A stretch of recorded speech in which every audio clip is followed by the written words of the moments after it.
최근 브렌트포드와의 경기에서 매디슨이 결승골을 넣은 후 그는 영국 언론으로부터 영웅처럼 찬사를 받았습니다. 이로 인해 매디슨이 손흥민이 10년 동안 쌓은 업적을 단 한 시즌 만에 빼앗으려 한다는 강한 비판이 일었습니다.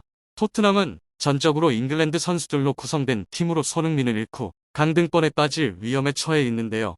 비록 시즌이 이제 막 한 달밖에 지나지 않았지만 많은 전문가들은 손흥민이 팀을 떠날 가능성을 언급하며 토트넘이 손흥민과 같은 전설을 제대로 대우하지 못한 최악의 클럽이라고 지적하고 있습니다.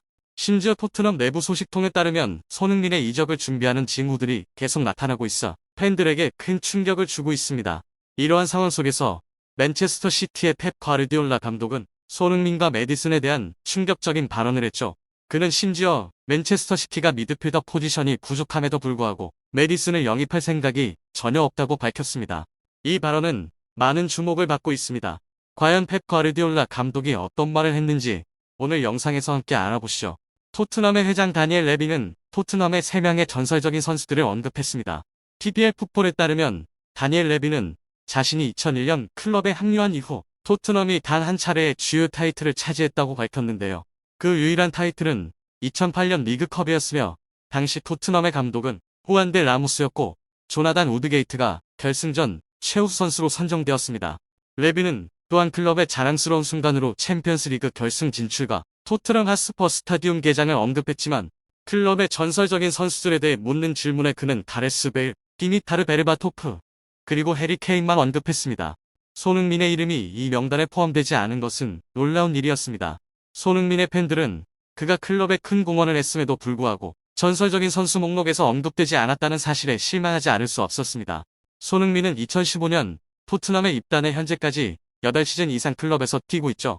오랜 시간 동안 클럽에 헌신했을 뿐만 아니라 그는 많은 중요한 업적을 달성했습니다. 지난 21일 손흥민은 브렌트포드와의 경기에서 2번의 어시스트를 추가하며 클럽 역사상 2번째로 많은 어시스트를 기록한 선수가 되었습니다. 특히 그는 클럽 역사상 5번째로 많은 골을 기록한 선수로 413경기에서 164골과 86개의 어시스트를 기록했습니다. 손흥민은 이번 시즌 프리미어리그에서 어느 선수보다 많은 오픈 플레이 상황에서 기회를 만들어냈습니다.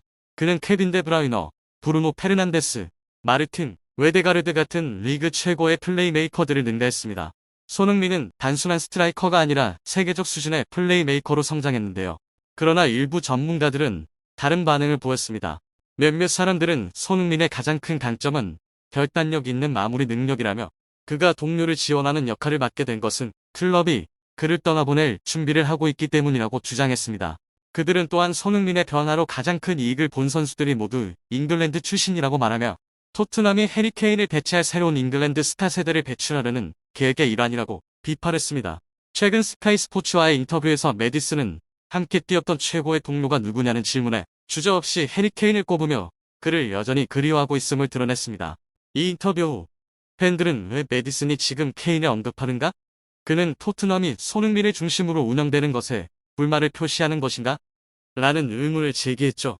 레스터 시티에서 이적한 매디슨은 손흥민이 상대팀의 주목과 압박을 끌어주는 덕분에 창의적인 플레이에 집중할 수 있었고 이번 시즌 최고의 영입 중 하나로 평가받았습니다. 그러나 시즌 후반부에 부상을 당한 후 그의 커리어는 하락세를 타기 시작했습니다. 매디슨은 심지어 국가대표팀에서도 제외되었고 시즌 최악의 영입 중 하나로 꼽히는 수모를 겪었습니다. 스카이 스포츠의 한 분석가는 매디슨이 단 한 골을 넣고도 이토록 찬사를 받는 것은 이상하다. 그의 능력은 변한 것이 없고 유일한 차이점은 토트넘의 전술이다. 모든 통계가 손흥민이 더 많은 기회를 창출하고 있음을 보여준다. 토트넘은 손흥민의 이적을 준비하고 있으며 매디슨은 그 변화의 수혜자일 뿐이다라고 지적했는데요. 이러한 상황 속에서 손흥민에 대한 펩 과르디올라 감독의 발언은 국제축구계의 중심 화제가 되었습니다. 펩 과르디올라 감독이 이끄는 맨체스터 시티는 최근 몇 년간 많은 성공을 거두었지만 최근에는 어려움을 겪고 있습니다. 그들은 최근 아스널과의 경기에서 2대2로 아쉽게 무승부를 거두었고 경기 대부분을 10명으로 치른 상대팀에게 고전했습니다. 맨체스터 시티의 핵심 미드필더 로드리는 심각한 부상을 이후 시즌 종료까지 출전이 불가능한 상황입니다. 이로 인해 맨체스터 시티는 겨울 이적 시장에서 미드필더를 보강해야 할 필요가 있습니다. 많은 전문가들은 맨체스터 시티가 로드리를 대체할 수준 높은 미드필더를 찾아야 한다고 지적했으며 그 중에서도 제임스 매디슨이 가장 유력한 후보로 거론되었죠. 그러나 와포드와의 힘겨운 2대1 승리 이후 기자회견에서 매디슨의 영입 가능성에 대해 질문을 받은 과르디올라 감독은 매우 주목할 만한 발언을 했습니다. 과르디올라 감독은 침착한 태도로 미소를 지으며 기자의 질문에 답했습니다. 메디슨은 물론 좋은 선택입니다. 그는 훌륭한 선수이라고 말했습니다. 그러나 그는 이어서 언론의 고정관념에 대해 솔직한 의견을 밝혔습니다. 내가 메디슨을 영입하면 영국 언론은 나를 칭찬하며 메디슨을 월드클래스 선수라고 부를 것이다. 그 이유는 그가 영국 출신이기 때문이라고 말했습니다. 과르디올라 감독의 발언은 여기서 그치지 않았습니다. 그는 선수 영입에 대한 자신의 철학을 분명히 하며 나는 맨체스터 시티를 이끌면서 잉글랜드 선수를 영입한 적이 없다. 그럼에도 불구하고 나는 맨체스터 시티를 세계 최고의 클럽 중 하나로 만들었다고 덧붙였습니다. 이 발언은 그가 선수들의 국적도란 실력과 팀에 대한 적합성을 중시한다는 점을 강조한 것입니다. 과르디올라 감독의 발언에서 가장 중요한 부분은 손흥민에 대한 언급이었는데요. 과르디올라 감독은 누군가 나에게 토트넘에서 한 명의 선수를 영입해야 한다면 내 기준에 맞는 유일한 선수는 손흥민뿐이라고 말했습니다.